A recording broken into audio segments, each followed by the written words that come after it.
Okay, so here we have a phone with a lock screen, incorrect password. Right, so what you're gonna do is you're gonna press volume down and power. You're gonna press and hold.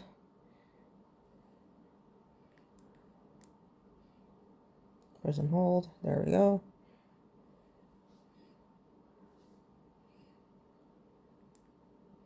And once it does that, it's off now, as you can see. And then you're gonna press volume up and the power button.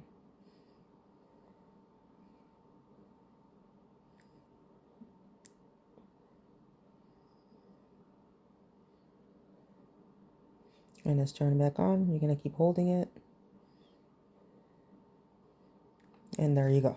And then if you're trying to restore it, you're just gonna go to, wipe factory reset.